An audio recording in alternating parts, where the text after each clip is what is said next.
The political atmosphere is tense. Our attention is being diverted. As revealed by an investigative journalist, is cooking behind closed doors how they are going to rig the next elections. Forget about 2007 elections, whether it's going to be free and fair. Tinubu and his henchmen are working assiduously with Inec to make sure that everything goes smooth for the president come 2027, whether there is an opposition or not. Nigerians are in trouble at this point in time. Let's get reactions. Let me start by what David Umar said, that God has showed him that by Tinubu will rule till 2031. What does that tell you? Understand? It is not God though, maybe God though. The plan is on, whether you like it or not. 8 years will be completed. That's what they are trying to tell you. Democratic system. My brother, 2027, yeah, my mind is not there. Even though if my leader comes up, I'll still support him, but even if you should know that because this man is not Goodluck Jonathan, understand? Goodluck Jonathan is a peaceful man, but this one, someone like Buhari or Tinubu, they will not want to leave power. Those ones, they don't mind whatever happens. What matters to them is just to win the election. Do you understand? So by any ways, any means, they will try to win that election. So I'm not talking about 2027. 2027 is not it will even Hollywood movie will be learning work when it's 2027. Are we accepting that the election is already rigged? Are we accepting our fate? My brother, my advice is that let the Igbo people let them continue to pressure for their own, if possible, I mean their own country. The Yoruba people need to choose. They say they want to go there because 2027 is not what I'm going to see. I'm just laughing. 2027, it is secured already for them. You understand? So defeat an incumbent president. See, everybody cannot be like Goodluck. That's why today people see that Jonathan as a mumu, but that man is not does not want power by all means. But it's not Buhari. It's not 2019 election. Who won the election? So this F13, they already know that Nigerians will do nothing. They will do, God bless you, they will do nothing. They will still be divided by their tribe and religion. That's what they always divide Nigeria. They will be divided by the Yoruba people. No matter how poor the man will perform, they will tell you that it is their turn. The Fulani people that are supposed to choose, they will say that after his remaining 4 years, it is your turn. The only one that cannot become president that they have marginalized Igbo people. Also, they will say that they are Yamiri. They cannot become president. Yes, no, I've told you that the way Nigeria is, there's conspiracy against them not to become president. I've been saying it every day. You understand? There's a conspiracy among the Fulani and the Yoruba people, and I mean their elite, not to make sure that an Igbo person become president, and it's evidence. That means under Tinubu's government there won't be an election. Just election. That's my opinion. You see something like a film, like a movie script being acted.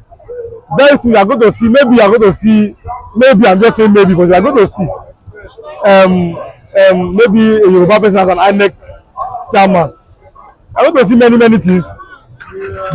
What can make the man to come on challenge to say that God has showed him? Is he a pastor? Who showed him? He has seen the handwriting on the wall as a minister that there's this plan, there's this game to make sure that no matter the suffering, no matter the poverty, no matter the hunger, this man stays for 8 years. That's what I tell everybody in Nigeria, whether you like it or not, Baba will spend 8 years. That means they have seen something. There's something going on that we don't know. Nigerians are, I don't know, they are docile. They are more than docile. You understand? Nigerian people are more than docile. Like, how we do something? We can't do anything. We have been, I told you, we have been divided by tribes and religion. Understand? The poor people, look at it today. You see the poor people. All they do is to follow politicians and everything. Let me give an incredible stat that even the youth, they should think about it. Ex-governor James Ibo's daughter, she will head the House Committee on NDDC. Ex-governor Nasiru El-Rufai's son will head the House Committee on Banking and Regulation. Ex-governor Alawakala's son will head House Committee on Youth in Parliament. Ex-governor the former governor of Ogun State, Oshoba's son, the head house committee on justice. But the poor people's son, the youth in Nigeria, what are they going to earn? Nothing. They will keep defending the politicians because they cannot think. Give them 5,000, even as they are suffering, they will tell you that the best president is Tinubu. You understand? See how somebody now is celebrating that rice is coming down. How much was a bag of rice under Gunogilata? 7.5. Now you are celebrating that it's almost 40,000. That is what they do. You see, Nigerian youth are being treated like a chicken. Let me give you an example. I don't know, are we educated in this country? Our education system is dead. Education without wisdom is a waste of time. The Nigerian youth, for example, is like you are in your room, you sit down on a chair, then only you are left with a live chicken. Listen to me. That live chicken, by force, you are pulling its feathers. You know how a chicken that is alive, pulling out its feathers, it will make it cry, and you will see traces of blood in his body. You keep pulling it out, keep pulling it out. The chicken keeps crying, but keep pulling it out. After you have removed all the feathers, that same chicken is naked. It's crying. It is feeling the agonies of pains.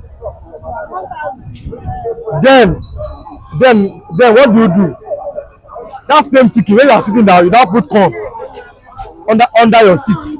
That same chicken that you have molested, you have made irrelevant, that you have suffered, will still come under that your same seat to eat the corn that you leave to him. That's how Nigerian youths are. If you make them suffer very well and give them small things, they will appreciate you. And the politicians, they have found out that this is how they behave. They will adjust something up like 1.5. Even before, something we are about to like 500 before, they take it up to 1.5. You cry and cry, they now bring it to 1.2. Thank God, dude. That brain is not there to think that before it was 500. You are asking for stable electricity. Now they have divided us into different bands. Bande, Bambi, Bandi, Bansi, Bande, Bambi, Bansi, Bandi, up to bandits. For bandits. Even you that you are using Bande, are you enjoying life? In my house now, you only have 3 hours electricity, and that one is from 2 to 5. Do you understand? So Expecting stable electricity. I'm telling you, and they are paying. Bande are paying. They say no, but it's not a Bande like you heard the fellow saying. But where is the light in Ogba? You see, no light. You see, the country is just. You look at things. I only said that the judge just the case of the more you see, the less you know. The more you look, the less you see. You don't even understand what is going on. And the youth, we are the leaders of tomorrow. All they will do is to fight themselves. They fight for their football club. They fight for Chelsea. They fight for Arsenal. They fight for Man U. They fight for tribe. They fight for religion. Instead of it to gather together, come as one and let us face these people. They know they are our problems, but no, we give excuses. Oh, presence for my tribe, it's my religion, for my church, for my mosque and everything. And also they've seen that, oh, these are these people behave. So they now follow you up. They've seen that we cannot be sincere, that we cannot tell ourselves the truth. We cannot tell ourselves the truth and everything.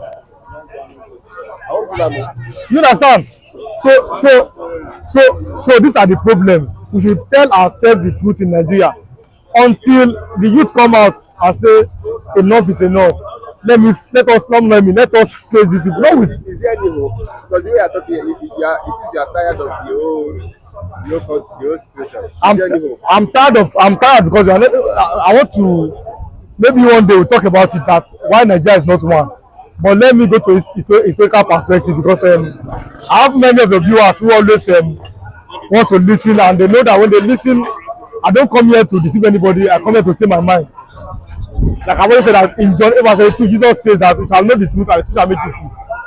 If the foundation of any building is not good, no matter how you plaster or you paint that building, that foundation is bad. Let me take you to Nigeria's foundation.